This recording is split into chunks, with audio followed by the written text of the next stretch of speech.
요즘 예배 드릴 때 제가 천국에 있는 것 같아요. 천국에서 날마다 하는 일이 바로 예배입니다. 그 예배가 우리의 영혼육을 온전하게 회복하게 하시고 또 하나님의 얼굴을 대면하게 하시니 얼마나 기쁘고 또 행복한 일인지 모르겠습니다. 저는 예배하다가 죽고 싶습니다. 말리지 마십시오. 예, 어느 날 예배 드리다가 엎드렸는데 그냥 그곳이 천국이기를 선포합니다. 물론 저희 자녀들은 좀 반대하겠지만, 예, 뭐 유언도 하고 또 뭐 이렇게 하겠지만, 이 천국이 바로 여기 있다 저기 있다가 아니라 네 안에 있고 우리 속에 있다라고 누가복음 17장 21절 말씀하셨는데, 그 천국을 누릴 수 있다는 것, 그것이 우리에게 얼마나 큰 특권이며 우리에게 얼마나 놀라운 큰 은혜인 줄 모르겠습니다. 요즘 계속 이렇게 사역을 하면서 많은 사람들이 최종적인 그 치유나 또는 뭐 축사나 아니면은 또한 하나님 앞에 또 음성을 듣고 할 때에 가장 중요한 그분의 정체성은 바로 예배자, 워시퍼라는 그런 이야기를 해드립니다. 또 말씀으로 기도하고 말씀으로 찬양하고 노래하고 고백할 때 놀라운 이 땅에 천국이 풀어지게 되는 것입니다. 예수님이 이 땅에 오실 때도 많은 조력자들이 있었습니다. 예수님을 기다린 자들, 초림 예수님이 이 땅에 예수라는 그 이름이 자기 백성을 저희 죄에서 구원할 자라는 뜻을 가지고 있죠. 그 예수가 이 땅에 구원자로 Savior, 구원자로 이 땅에 오시기까지 많은 사람들의 협력과 또 조력과 또한 주님의 기다림의 그런 일들이 있었습니다.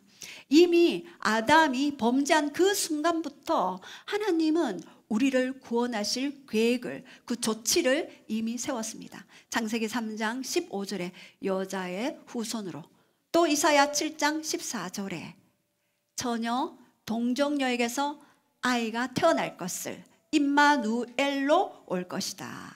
그리고 시편 2편 7절에도 하나님의 아들 예수로, 그리고 미가서 5장 2절에도 그는 베들레헴에서 탄생할 것이다.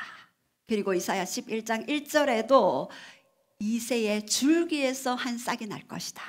그리고 이사야 11장 2절에도 여호와의 영, 7가지 영을 말씀하시면서 성령님이 강림할 것이다. 구약의 수많은 약속들을 통해 예수님이 이 땅에 오실 것을 말씀하셨습니다. 누구를 위해요?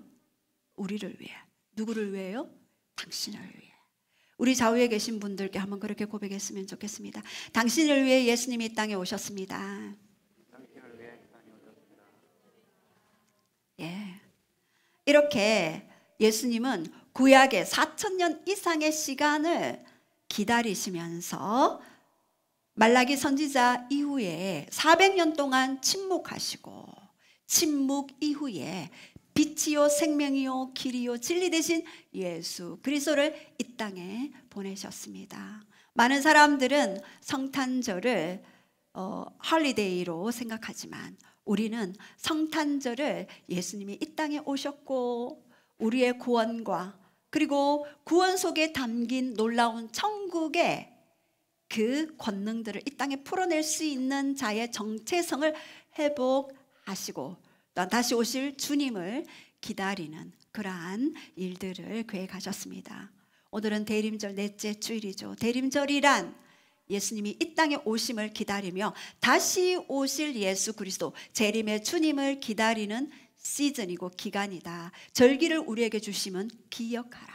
나를 기억하라. 그 절기를 통해 내가 어떤 일을 행했으며 또 어떤 사역을 펼쳤으며 또 어떻게 너희를 구원하며 최종적으로 혼인잔치를 준비하고 있음을 너는 기억하라 라고 그렇게 말씀하십니다. 요즘에 많은 그런 정치계 가운데 어려움들이 있습니다. 이 모든 것도 하나님의 시간표 안에 있는 것입니다. 하나님의 그 타임 테이블의 역사 안에 들어가 있는 것입니다. 미국의 트럼프 대통령이 당선된 것도, 또 지금 한국의 지금 정치계가 계속해서 흔들리고 있는 것도 우리는 단지 기도할 뿐이며, 여호수아 5장에 너는 누구를 위해 왔느냐? 저들의 편이냐 우리의 편이냐? 우리의 누구의 편도 아닌 바로 하나님의 편이 되어 이 땅에 주님이 왜 오셨는지, 그리고 오셔서 우리를 통해 어떤 일을 하기를 원하시는지를, 그 비전을 발견하는 일들이 중요할 것입니다. 4,000년 이상 시간을 기다리셨는데, 400년 동안 침묵하셨는데, 하나님의 침묵은요, 우리의 삶에도 침묵이 있습니다. 하나님이 뭔가 말씀해 주시지 않을 때는요, 아주 중요한 일이 있을 때는요, 말씀하지 않습니다. 또 두 번째는요, 우리가 아직 준비되지 않았을 때 말씀하지 않습니다.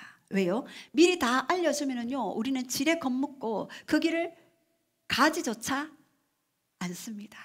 그렇기 때문에 하나님은 전략적으로 우리를 이끄시죠.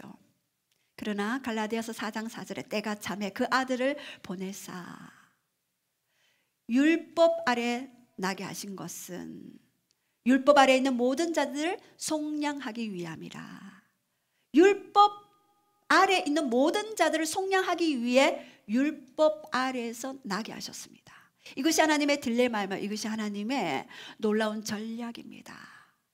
우리가 율법 아래 있을 때 하나님의 공의에 의해서 모두가 심판과 진멸받을 수밖에 없는 우리의 존재이나, 그래서 율법 아래 나게 하시고 그 모든 율법을 완성하시고 성취하시고, 그리고 율법이 죄라고 하는 그 모든 공의의 속성을 이루시기 위해 완전한 사랑으로 실체로 이 땅에 오신 분이 바로 예수 그리스도이십니다.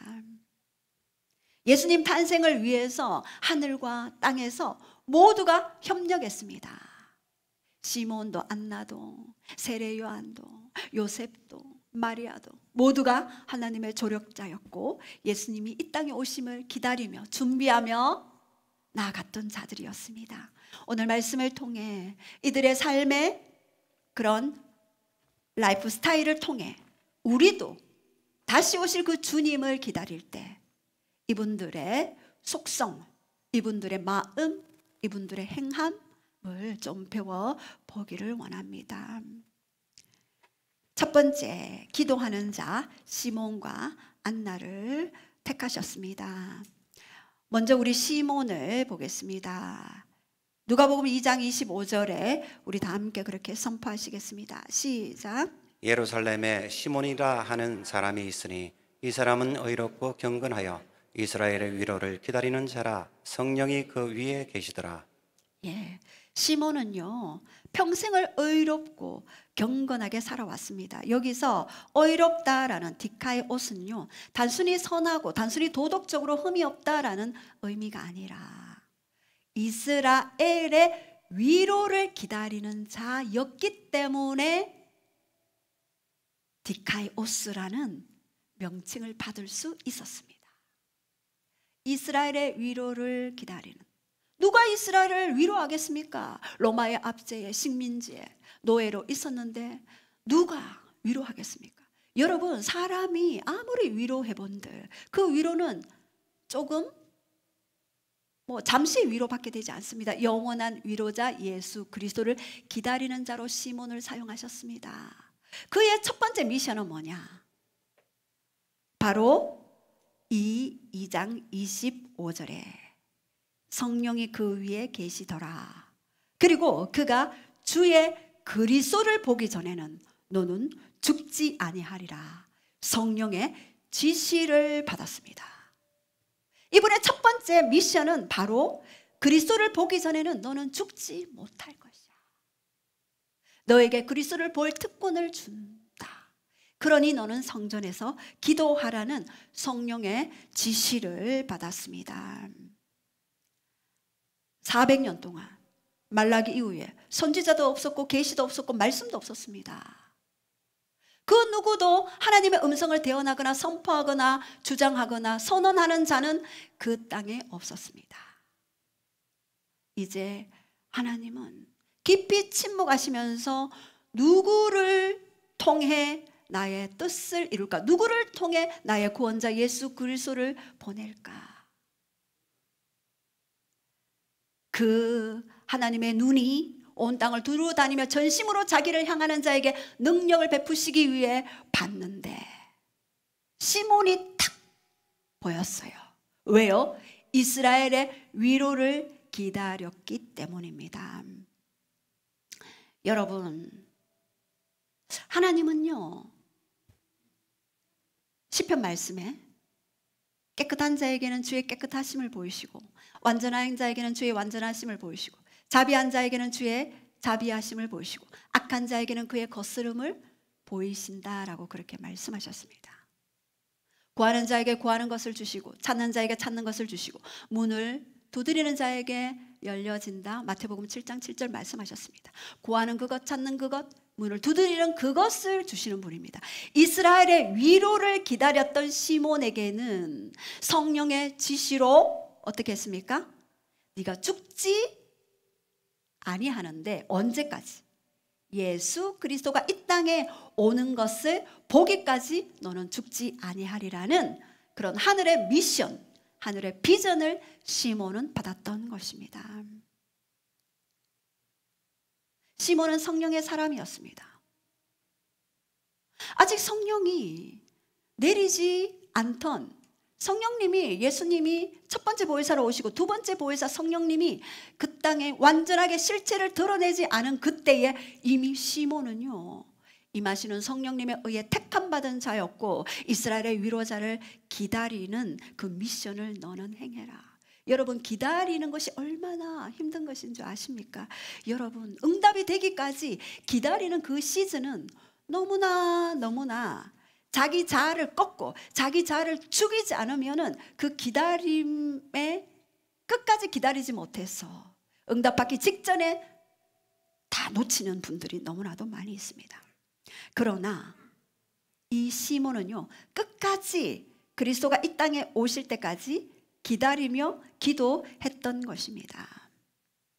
여러분, 이 시몬은 영의 사람이었습니다. 영의 사람은 성령의 지시를 받고 기도하는 자가 바로 영의 사람입니다. 물론 우리의 혼의 소욕의 기도, 육의 소욕의 기도가 있지요. 이거 해주십시오, 저거 해주십시오. 어릴 때는 주님이 그거 다 해주십니다. 금방금방 다 응답해 주시죠. 그러나 하나님은 전략적으로 영이 성장하는 그 단계적으로 때로는 기다리게 하실 때가 있습니다. 그 기다림 속에 하나님은 자기의 자아를 꺾고 십자가의 자기의 정과 욕심을 못 받고 오직 주님의 뜻만이 완전히 세워지는, 그리고 하나님의 성품을 가진 자로 하나님이 조각조각 하시는 그런 하나님의 그런 계획들이 있습니다. 영의 기도는요, 항상 성령의 지시를 받게 됩니다. 성령님이 주시는 기도 제목으로 기도하게 됩니다. 로마서 8장 26절에도 우리가 마땅히 빌 바를 알지 못하나 성령께서 말할 수 없는 탄식으로 너희를 위해 간구하신다라고 말씀하셨습니다. 우리는 마땅히 빌 바를 알지 못해요. 그러나 성령님이 기도를 가르쳐 주십니다.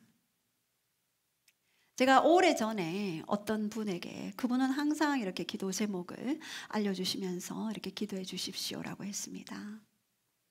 근데 제가 그때 너무 힘들어서 저의 기도 제목을 얘기했는데 그때 제가 죽을 것 같더라고요. WC에 있을 때 너무나 죽을 것 같아서 고통하고 있는데 내가 이러이러한 개인적인 기도 제목이 있습니다라고 했는데 성령님이 하게 하시면은 합니다라는 얘기를 했을 때 그때 제가 망치로 한 대 탁 두드려 맞은 것 같았어요. 아, 나는 그런 얘기를 하면 안 되겠구나를 알게 되었습니다.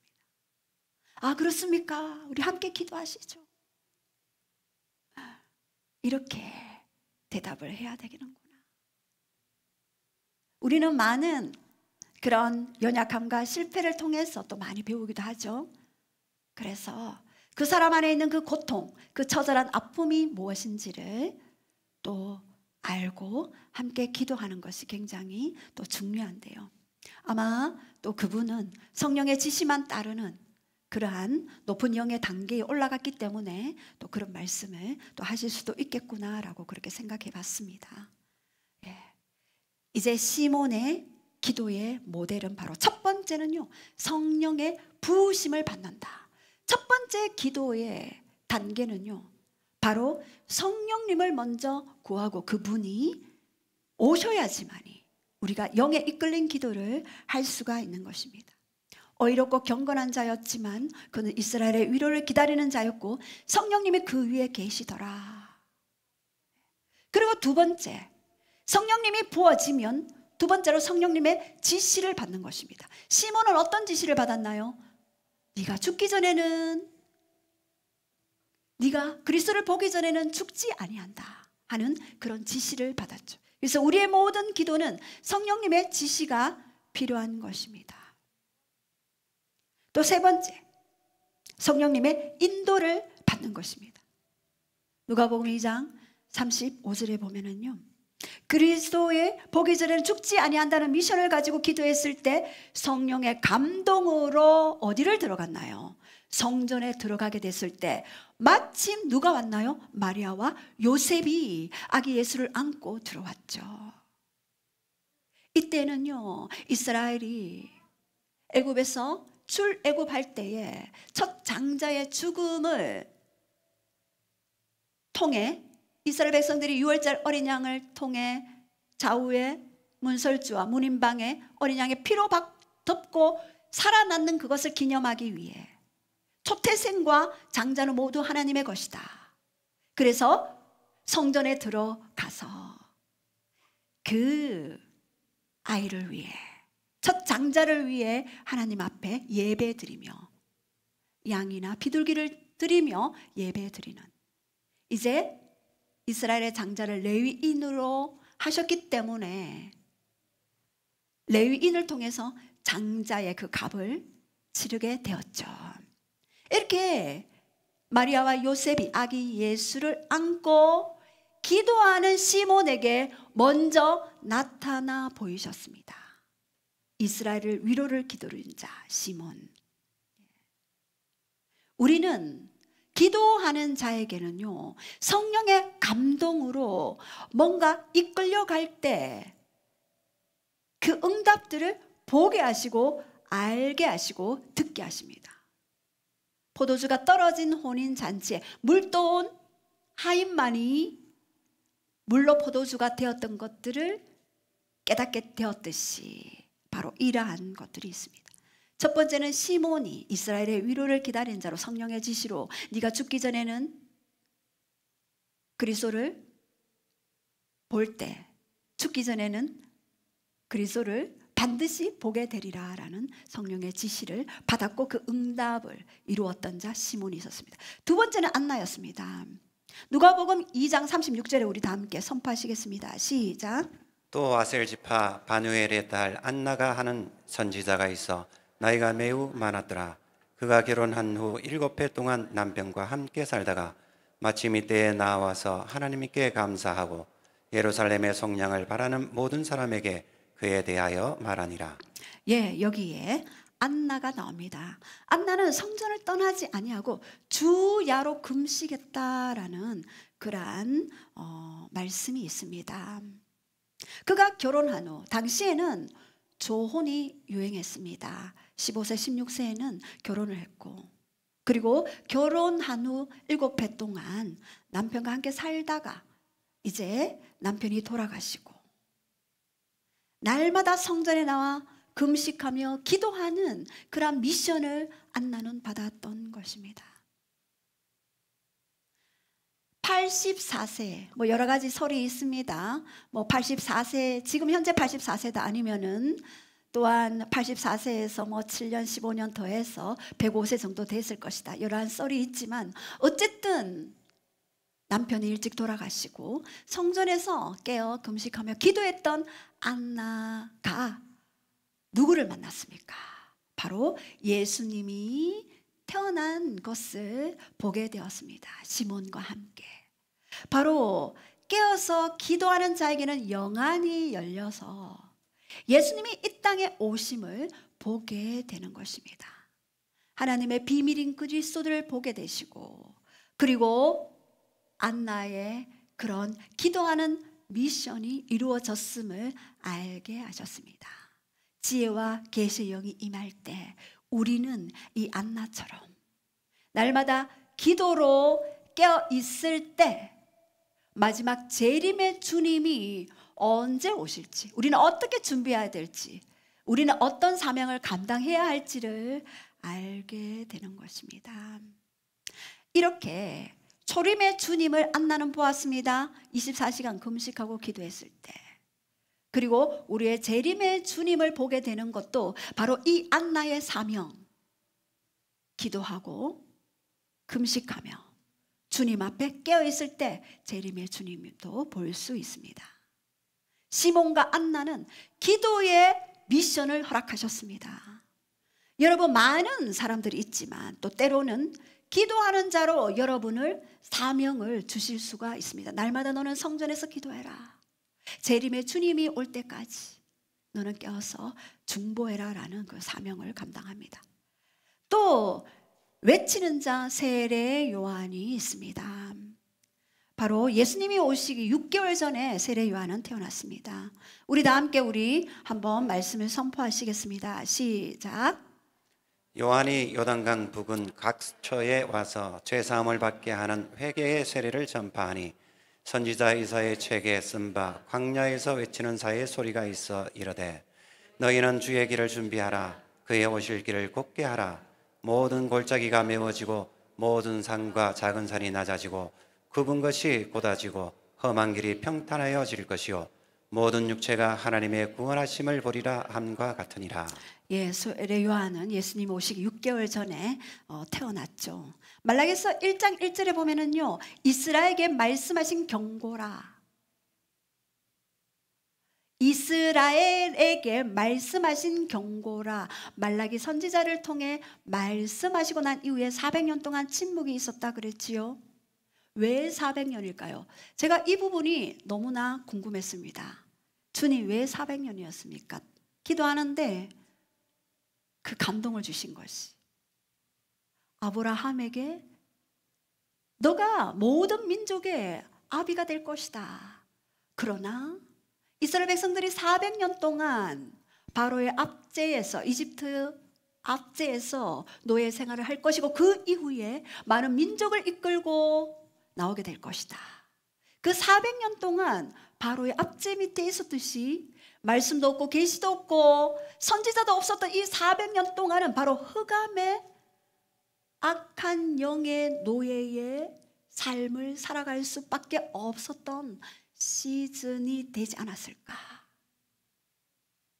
이스라엘 백성들이 바로의 압제 밑에 있었듯이 우리가 어둠의 압제에 있었고 새 출애굽을 위해 모세, 율법의 모세를 표적으로 삼으시고 율법이신 예수 그리스도가 빛으로 이 땅에 오신 사건, 그 400년이란 기간이 있었던 것입니다.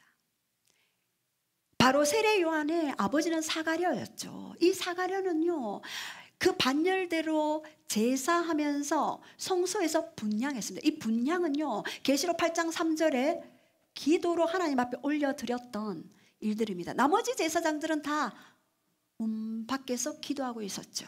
성소 밖에서. 이 사가랴의 사역은 세례 요한을 탄생시키기 이전에 굉장히 중요한 사역이었습니다. 왜요? 세례 요한의 출생을 사가랴를 통해서 이루어졌기 때문입니다. 물론 그것을 나이 많은 사가랴에게 아들이 있을 것이다. 믿지 못했기 때문에 너는 믿지 못함을 인하여 너는 벙어리가 될 것이다. 사가랴는 벙어리가 되어서 세례 요한이 출생 때까지 오직 기도와 말씀에 하나님께만 사람에게 벙어리, 하나님께만 말하도록 사가랴의 입을 다물어 버렸습니다. 물론 부정적인 말을 하지 못하도록 벙어리가 되었지만 오직 기도와 묵상으로 세례 요한이 예수님 오시기 전 그 사역을, 광야에 외치는 자의 그 소리로 그 사역을 감당하기 위해 그 아비 세대가 먼저 준비하고 깨어서 그 다음 세대인 세례 요한을 위해 기도하고 있었기 때문에 무엇으로요? 벙어리가 되어 침묵으로 오직 주님께만 이야기할 수 있는 그러한 사가랴의 미션을 통해 세례 요한이 출생했습니다. 이 세례 요한은 이사야 40장 3절에서 5절 말씀을 성취하기 위해 왔습니다. 이사야 선지자가 예언한 말씀을 말씀하기를 너는 광야에 외치는 자의 소리가 있어 주의 길을 준비하고 그의 오실 길을 곧게 하라. 모든 골짜기가 메어질 것이다. 모든 산과 작은 산들이 낮아질 것이고 그리고 굽은 것이 곧아질 것이고 험한 길이 평탄하게 될 것이다. 이 이사야야 이 예언의 성취로 세례 요한이 태어났습니다. 왜요? 초림 예수님이 바로 왔을 때 모든 사람들이 영접할 수 있도록 그 마음에 모든 높아진 산과 같이 높아진 것들을 낮추고 또한 낮아진 것들을 높이며 굽어진 것들을 곧게 해야지만이 그리고 모든 험한 길이 평탄케 되어져야지 예수 그리스도가 오실 길을 예비하기 때문입니다. 바로 마지막 시대에 우리는 이 세례 요한의 사역처럼 재림의 주님이 이 땅에 오실 때에 우리의 모든 골짜기가 메어지고 높은 산과 작은 산이 낮아지고 굽은 것이 곧아지고 그리고 험한 곳이 평탄게 되어지도록 그 마음밭을 기경해 주는 그러한 어미와 아비 세대들을 일으키고 계십니다.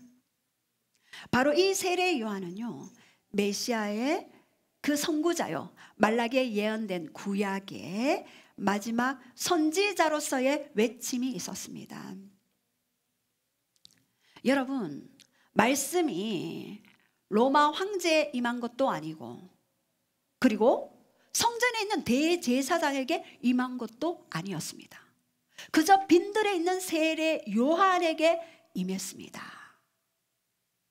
약대 털옷을 입고 메뚜기와 석청을 먹으며 빈들에서 오직 주님만을 바라보며 광야에서 외롭게 주님이 오십니다 외쳐댔던 그 세례 요한에게 주님의 말씀이 임했던 것입니다. 어릴 때부터 빈들에 거하며 살았죠.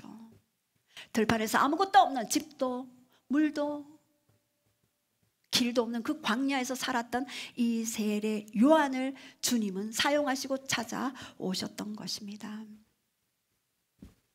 세례 요한의 사역은 장차 오실 예수 그리스도를 영접할 수 있도록 펼치신 사역이었고 그 예비적 사역을 통해 예수님을 영접할 수 있도록 마음밭을 기경했습니다.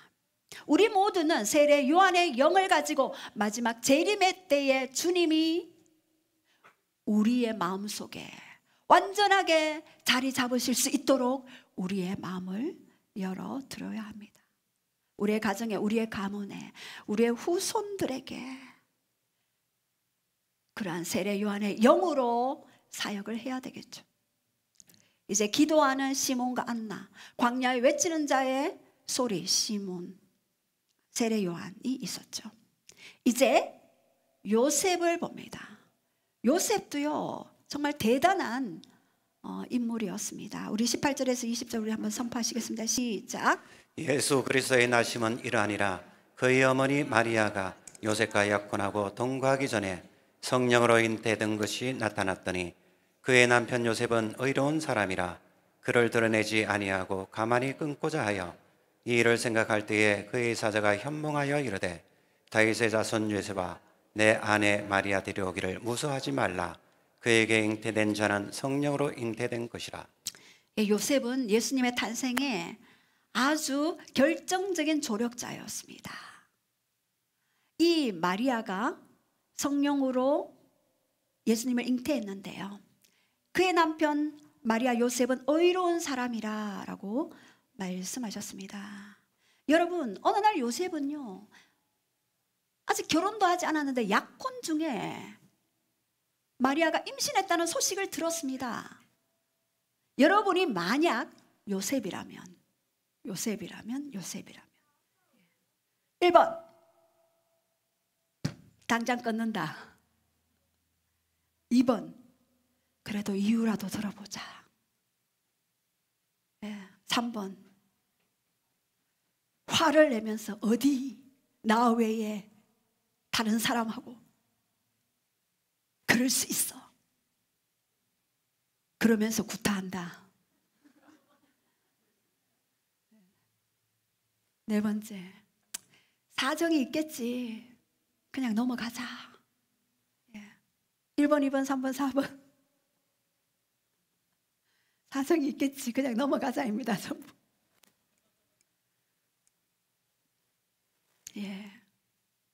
이것은 우리가 만약에 요셉이라면 이것은 있을 수 없는 이야기입니다.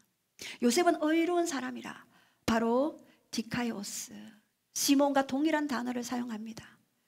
정의와 선한 것을 추구하기 이전에 어떤 불의함에 치우치지 아니하고 흔들림이 없는 상태, 감정적인 요동함이 없는 상태.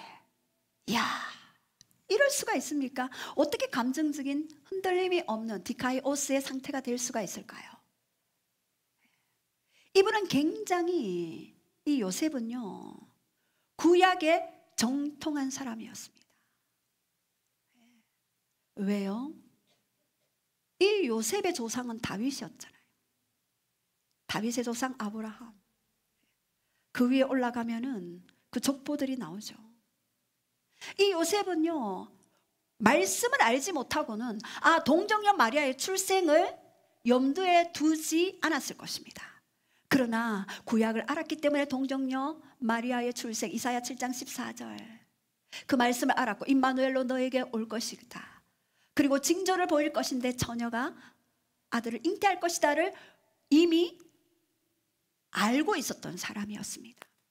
그래서 요셉은요, 치우침 없이, 공정하게 흔들림 없이 자신의 그 감정을 다스리면서 그렇게 다가올 새로운 구세주 예수 그리스도를 맞이할 수 있는 길을 준비할 수 있었습니다.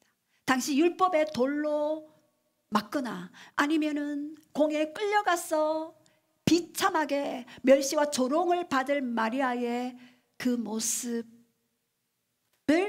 상상했을 수도 있겠죠.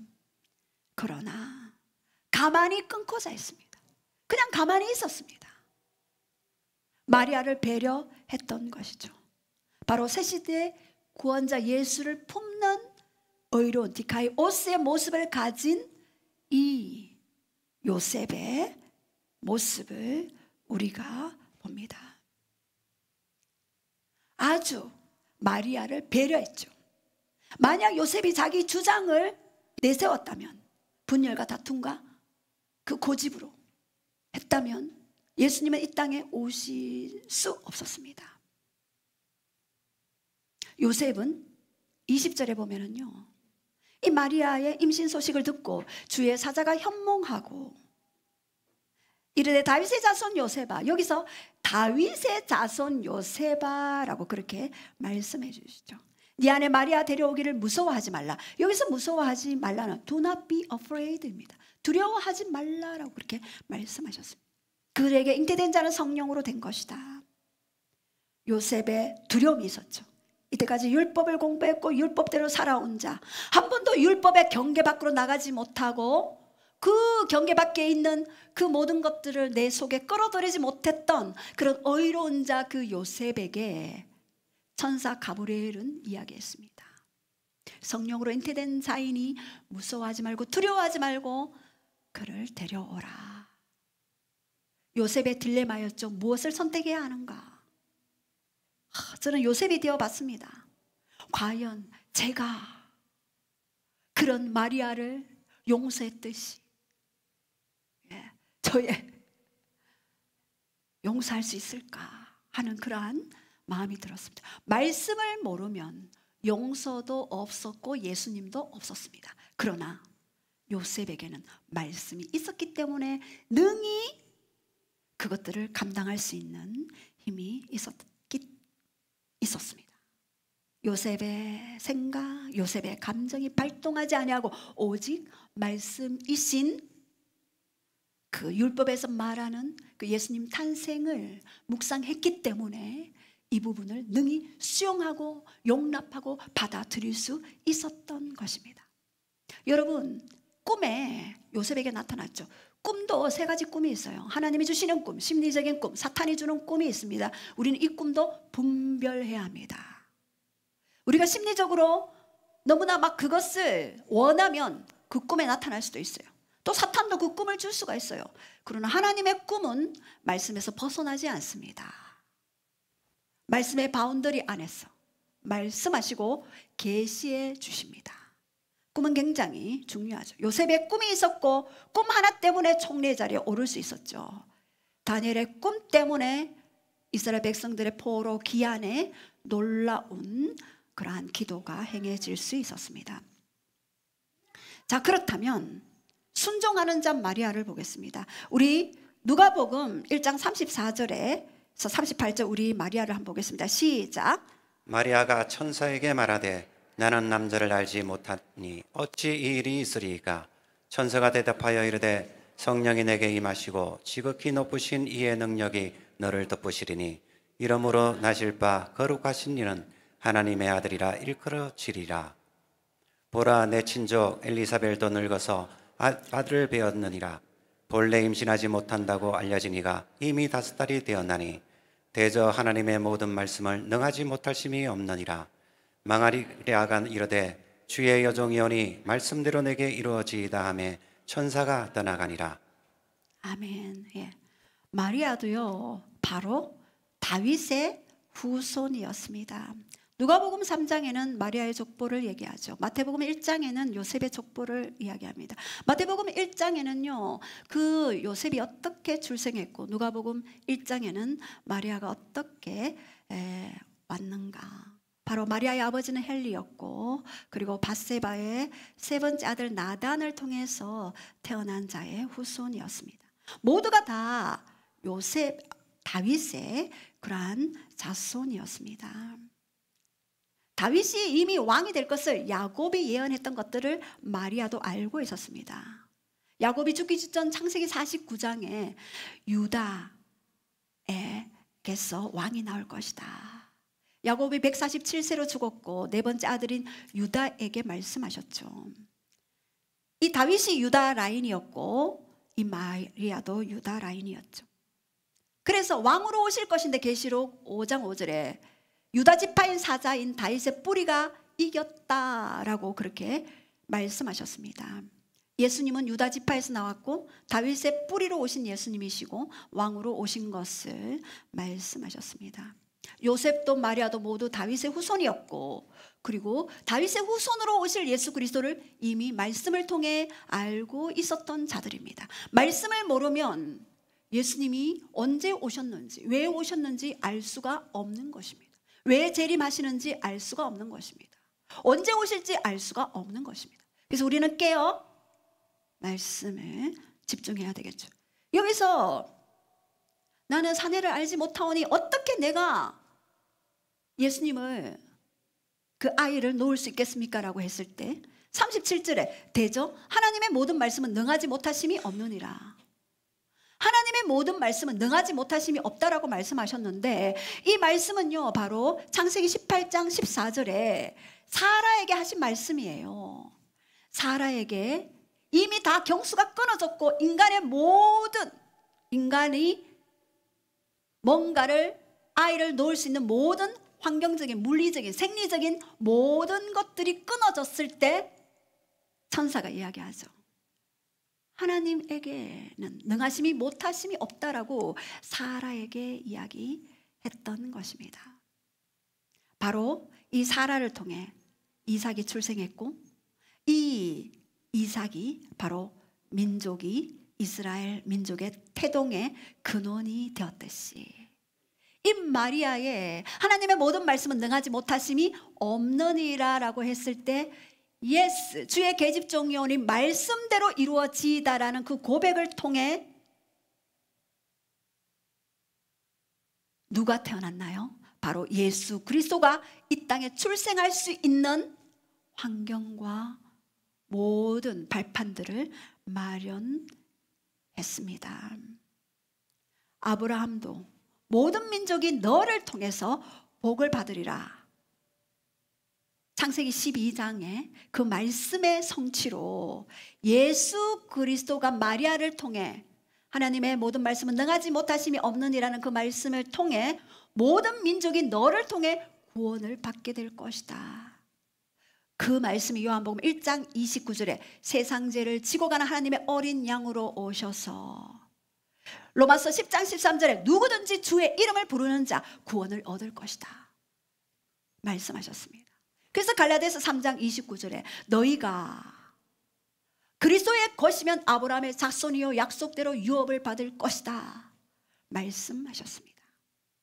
이렇게 예수님이 이 땅에 오시기까지 서로 말씀들이 연결되어져 있고 말씀이 내게 이루어지다라고 고백했던 마리아의 그 고백으로 예수님이 이 땅에 오실 수 있었고, 그리고 그 순종이 예수님이 생명을 구원하기 위한 구세주로 오기 위한 기적을 볼 수 있는 그 기적을 가져올 수 있었습니다. 여러분, 순종이 강건이죠. 마리아에게 만약에 불순종의 영이 있었다면 어떻게 됐을까요? 여러분, 내 속에 바로를 빨리 죽이는 방법이 있습니다. 여러분, 바로를 빨리 죽이는 방법, 이스라엘 백성들이 끝까지 추격했습니다. 여러분, 예수님을 믿기 시작하면은요, 끝까지 사단은 추격해요. 더 안 좋은 것들을, 특별히 사명 있는 자들은요, 더 방해합니다. 죽이려고 합니다. 생명을 빼앗으려고 합니다. 끝까지, 어디까지요? 홍해까지 추격해요. 홍해까지. 홍해까지 추격합니다. 그런데 하나님은 홍해를 갈라버렸어요. 이 바로와 그의 군사들은 뭣도 모르고 그 안까지 들어왔죠. 홍해로 싹 수장돼 버렸습니다. 우리의 막힌 길은 주님이